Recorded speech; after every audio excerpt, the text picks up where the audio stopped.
اعوذ باللہ من الشیطان الرجیم بسم اللہ الرحمن الرحیم۔ میرا نام ایاز کریم نصرت ہے۔ میں Muslim College of Science and Commerce Multan میں اردو کے استاد کی حیثیت سے خدمات سر انجام دے رہا ہوں۔ آج کا جو ہمارا ٹاپک ہے وہ 10th کی اردو کی جو پہلی نظم ہے حمد۔ آج ہم نے حمد پڑھنی ہے۔ ہر کسی کو پتہ ہے کہ ایسی نظم جس میں اللہ تعالیٰ کی تعریف کی جائے وہ حمد کہلاتی ہے۔ تو حمد کے لکھنے والے کا نام، جس شاعر نے حمد لکھی ہے اس کا نام حفیظ جلندھری ہے۔ حفیظ جلندھری کون ہے؟ ذرا اس کے حالات زندگی کے اوپر ہم نے ایک نظر ڈالنی ہے کہ حفیظ جلندھری کون ہے۔ حفیظ جلندھری ساری دنیا کا ایک جانا پہچانا نام ہے۔ تاریخ کا اور پویٹری کا ایک بہت بڑا نام حفیظ جلندھری۔ حفیظ جلندھری 1900 میں پیدا ہوئے اور 1982 میں اپنے خالق حقیقی سے جا ملے۔ ان کا اصل نام محمد حفیظ ہے، تخلص بھی حفیظ ہے۔ پیدائش جالندھر کی ہے، انڈیا کا ایک علاقہ ہے، اس لیے ان کے نام کے ساتھ جلندھری لکھا جاتا ہے۔ انہوں نے اپنی ابتدائی تعلیم جالندھر سے ہی حاصل کی، لیکن تعلیم ادھوری رہ گئی کیونکہ گھریلو حالات سازگار نہ تھے۔ تعلیم تو اپنی پوری نہ کر سکے، لیکن شاعری کا شوق بچپن سے تھا، فطری تھا، اور قدرت ان کے اوپر ایسی مہربان ہوئی کہ انہیں مولانا غلام قادر گرامی جیسے استاد محترم سے استفادہ کرنے کا موقع ملا۔ انہوں نے حفیظ جلندھری کی صلاحیتوں کو پروان چڑھانے میں بڑا اہم کردار ادا کیا، تو حفیظ جلندھری کا نام بہت ہی جلد بڑے بڑے شعراء میں شامل ہونے لگ گیا۔ حفیظ جلندھری کی جو شاعری کی خصوصیات ہیں ان میں سب سے پہلی چیز تو مقصدیت ہے کہ اپنے مقصد سے ہٹ کر تو کوئی بات نہیں کرتے۔ مقصدیت کے علاوہ ان کی شاعری کی جو دوسری خوبی ہے وہ قومی جذبہ ہے۔ بلکہ اگر میں یہ کہوں کہ یہ دو چیزیں، ایک مقصدیت اور ایک قومی جذبہ، انہوں نے ڈاکٹر علامہ محمد اقبال اور مولانا الطاف حسین حالی سے حاصل کیا تو یہ بے جانا ہوگا۔ تیسری بات یہ ہے کہ ان کو شہرت دینے میں مشاعروں نے بڑا اہم کردار ادا کیا۔ جب بھی یہ مشاعرے میں جاتے تھے تو چھا جاتے تھے، کیونکہ ایک تو ان کا کلام معیاری تھا، دوسرا ان کے کلام میں شاعرانہ ترنم تھا۔ شاعری میں تو یہ اپنی مثال آپ ہیں، اس کے علاوہ اپنی ساری زندگی میں مختلف سرکاری محکموں سے وابستہ رہے اور اس کے علاوہ اور بھی بہت سارے کام کیے۔ جب پاکستان بنا تو یہ انڈیا کو چھوڑ کر پاکستان آ گئے، لاہور میں رہائش اختیار کر لی اور اس کے بعد ساری زندگی، بقیہ جو زندگی تھی وہ لاہور میں گزاری۔ بے شمار کتابیں لکھی۔ کچھ اہم کتابوں کے نام میں نے یہاں آپ کے سامنے بورڈ کے اوپر لکھ دیے ہیں۔ سب سے پہلے تلخابہ شیریں، اس کے بعد سوز و ساز، اس کے بعد حفیظ کی نظمیں، اس کے بعد حفیظ کے گیت، چونٹی نامہ، چراغ سحر، بزم نہیں رزم۔ اس کے علاوہ اور بھی بہت ساری کتابوں کے رائٹر ہیں، بلکہ اپنے استاد محترم مولانا غلام قادر گرامی کے ساتھ مل کر انہوں نے ایک رسالہ جاری کیا اعجاز کے نام سے، اور اس رسالے نے بھی بڑی شہرت حاصل کی۔ جو سب سے اہم بات ہے وہ یہ ہے کہ انہوں نے اپنی مشہور زمانہ تصنیف شاہ نامہ اسلام جب لکھی تو ان کا نام بلندیوں کو، شہرت کی بلندیوں کو چھونے لگ گیا۔ اس کے بعد جو سب سے اہم بات میں یہاں کرنے جا رہا ہوں وہ یہ ہے کہ حفیظ جلندھری انہوں نے پاکستان کا قومی ترانہ لکھا۔ یہ پاکستان کے قومی ترانے کے خالق ہیں، اور ان کی شہرت میں سب سے جو اہم بات ہے وہ یہی ہے کہ اگر یہ پاکستان کا قومی ترانہ نہ لکھتے تو شاید یہ حفیظ جلندھری نہ بن پاتے۔ پاکستان کے قومی ترانے کے خالق ہیں۔ اس کے علاوہ انہوں نے کشمیر ترانہ بھی لکھا، اس وجہ سے بھی انہیں بہت شہرت ملی۔ ابھی حفیظ جلندھری بہت کچھ کرنا چاہتے تھے لیکن قسمت نے ساتھ نہ دیا، اور یہ بہت جلد ہی اپنے خالق کی حقیقی سے جا ملے۔ ان کی وفات لاہور میں ہوئی۔ انہیں مینار پاکستان کے قریب اقبال پارک میں دفن کیا گیا، جہاں تمام دنیا سے آنے والے شاہ و گدا حاضری بھی دیتے ہیں اور ان کی قبر کے اوپر فاتحہ خوانی بھی کرتے ہیں۔ آسماں تیری لحد پہ شبنم افشانی کرے۔ حفیظ جلندھری کو میں اتنا ہی کہوں گا ٹرائیبیوٹ پیش کرنے کے لیے کہ آسماں تیری لحد پہ شبنم افشانی کرے، سبزائے نورستہ اس گھر کی نگہبانی کرے۔ یہ ہلکا پھلکا تعارف تھا حفیظ جلندھری کا۔ اب ہم نے نظم شروع کرنی ہے اپنی حمد، اور حمد کا جو پہلا شعر ہے آج ہم نے وہ پڑھنا ہے۔ بقیہ جو اشعار ہیں وہ انشاءاللہ پھر ہم کل اور پرسوں کے لیکچر میں پورے کر دیں گے۔ پہلا جو اس نظم کا جو شعر ہے وہ ہے کہ اسی نے ایک حرف کن سے پیدا کر دیا عالم، کشاکش کی صدائے ہو ہو سے بھر دیا عالم۔ اسی نے، اس سے مراد اللہ تعالیٰ ہے۔ حرف کن، کن کا مطلب ہوتا ہے ہو جا، حرف کن ہو جا، اور عالم کا مطلب ہر کوئی جانتا ہے کہ عالم کا مطلب دنیا ہے، عالم کا مطلب دنیا ہے۔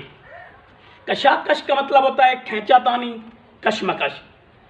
صدا کا مطلب آواز ہے، اور ہو ہو کا مطلب شور و غوغا ہے۔ تو یہ اس کے مشکل الفاظ کی معنی تھے جو میں نے آپ کو بتا دیے۔ اب ہم نے اس شعر کا مفہوم واضح کرنا ہے کہ اس میں حفیظ جلندھری صاحب کیا کہتے ہیں۔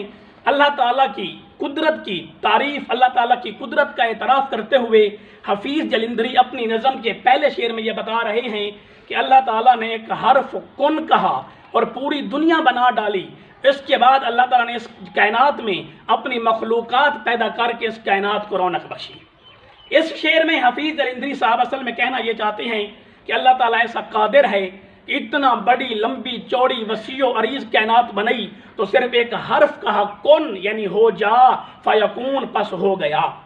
کوئی بھی چیز ہو بغیر کسی بنانے والے کے نہیں بنتی، اس کے اوپر وقت لگتا ہے، اس کے اوپر محنت لگتی ہے، تب جا کے وہ چیز ہمارے وجود میں آتی ہے۔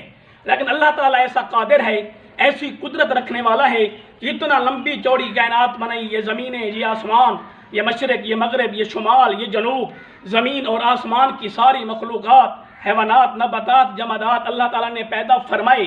نہ اس کے اوپر اللہ تعالیٰ نے کوئی ہفتے لگائے، نہ مہینے، نہ سال لگائے، بلکہ صرف یہ کہا کن ہو جا، فیکون، پس ہو گیا، کائنات بن گئی، کائنات ہمارے وجود میں آ گئی۔ بلکہ میں یہ کہوں کہ حفیظ جلندھری صاحب نے اپنے اس شعر میں قرآن مجید کی ایک آیت کا ترجمہ کر دیا۔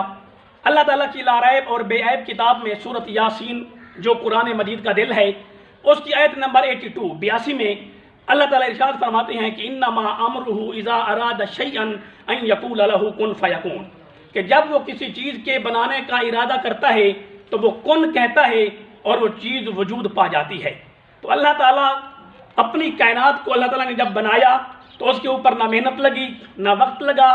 جتنا بھی بڑا کاریگر ہو، جتنا بڑے سے بڑا کاریگر ہو، وہ اگر چھوٹی سی چھوٹی چیز بھی بناتا ہے تو اس کے اوپر اسے محنت کرنی پڑتی ہے، وقت درکار ہوتا ہے، بہت کچھ کرنا پڑتا ہے، تب جا کے چھوٹی سے چھوٹی چیز بنتی ہے۔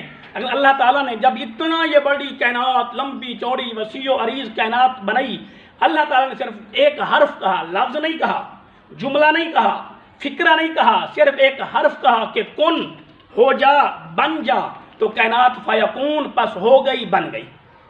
تو اللہ تعالیٰ نے اتنا لمبی چوڑی کائنات ایک حرف کہہ کر بنائی۔ بلکہ میں تو یوں کہوں گا کہ کائنات کو بنانے والا بھی اللہ، بسانے والا بھی اللہ، ہر چیز کے اوپر قادر مطلق جو ہے وہ رب ہے۔ اللہ تعالیٰ کی مرضی کے بغیر تو نہ کچھ بن سکتا ہے، نہ کچھ چل سکتا ہے، نہ کچھ سمر سکتا ہے۔ اللہ تعالیٰ کی مرضی کے بغیر تو کائنات میں ایک پتا بھی حرکت نہیں کر سکتا۔ بلکہ ایک شاعر نے اس بات کو چند اشعار میں اس طرح بھی بیان کیا ہے کہ گل ہسا تو ہسا دیا کس نے، رویا بلبل رلا دیا کس نے۔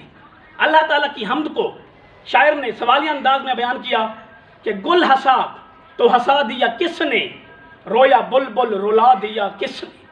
شمع پروانے کو جلاتی ہے، شمع کا دل جلا دیا کس نے، اور آگ میں جب گرے خلیل اللہ، آگ میں جب گرے خلیل اللہ، تو ڈالا کس نے، بچا لیا کس نے۔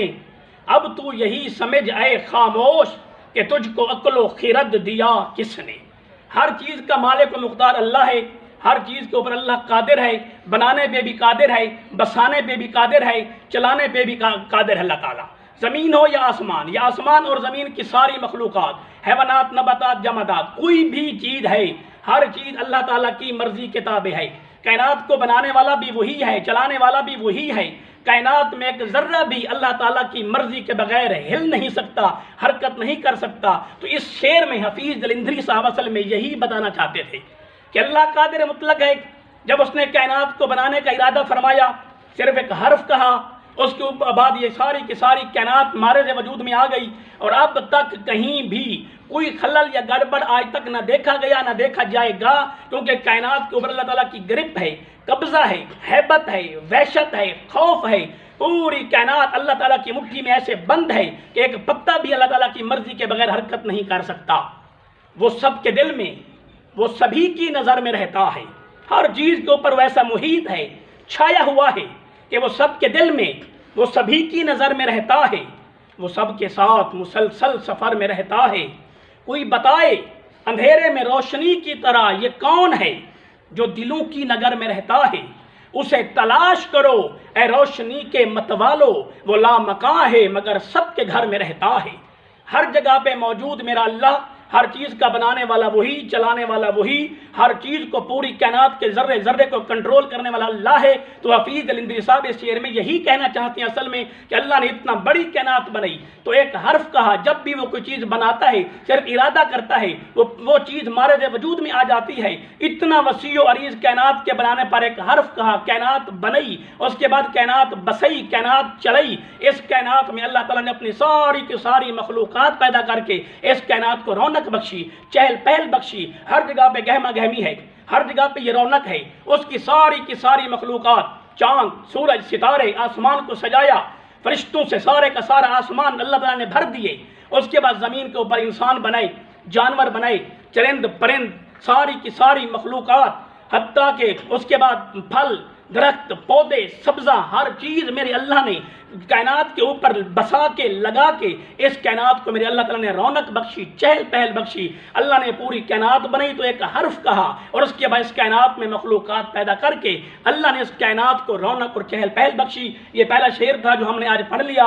بقیہ جو اس نظم کے اشعار ہیں وہ انشاءاللہ ہم کل اور پرسوں کے لیکچر میں ضرور شامل کریں گے۔ اللہ حافظ۔